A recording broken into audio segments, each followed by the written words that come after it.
അതിനുശേഷം ഒരു ഇൻഷുറൻസ് ഏജന്റായി നോക്കി. പിന്നീട് സെയിൽസ്മാൻ ആയിട്ട് കുറച്ചു നാൾ ജോലി ചെയ്തു. അങ്ങനെ 30-ാമത്തെ വയസ്സിൽ സ്വന്തമായിട്ടൊരു ബോട്ട് കമ്പനി ആരംഭിച്ചു. പക്ഷെ തൊട്ടടുത്ത വർഷം തന്നെ ആ കമ്പനി വിൽക്കേണ്ടി വന്നു. 31-ാമത്തെ വയസ്സിൽ ഒരു കെമിക്കൽ കമ്പനി ആരംഭിച്ചു. പക്ഷെ അധികം താമസിയാതെ ആ കമ്പനിയും പരാജയപ്പെട്ടു. അങ്ങനെ 34-ാമത്തെ വയസ്സിൽ വീണ്ടും സെയിൽസ്മാൻ ആയിട്ട് ജോലി നോക്കുകയാണ്. അതിനുശേഷം ഒരു കാർ സർവീസ് സെന്റർ ആരംഭിച്ചു. ഈ കാർ സർവീസ് സെന്ററിലേക്ക് കൂടുതൽ കസ്റ്റമേഴ്സിനെ അട്രാക്ട് ചെയ്യുന്നതിന് വേണ്ടിയിട്ട് അവിടെ നിന്ന് ചിക്കൻ കുക്ക് ചെയ്ത് അവർക്ക് കൊടുത്തു തുടങ്ങി. അങ്ങനെ കുറച്ചുകൂടി നാൾ കഴിഞ്ഞ് 45-ാമത്തെ വയസ്സിൽ അദ്ദേഹം കേണലായി. 49-ാമത്തെ വയസ്സിൽ അദ്ദേഹം പുതിയൊരു ഹോട്ടൽ ആരംഭിച്ചു. ഒരുപാട് പ്രതീക്ഷകളോട് ആരംഭിച്ചിട്ടുള്ള ഒരു ഹോട്ടലായിരുന്നു. പക്ഷേ തൊട്ടടുത്ത വർഷം തന്നെ ആ ഹോട്ടൽ തീപിടുത്തത്തിൽ നശിച്ചുപോയി.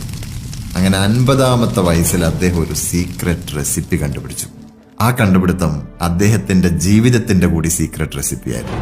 പക്ഷേ 51-ാമത്തെ വയസ്സിൽ 2-ാം ലോക മഹായുദ്ധത്തിൽ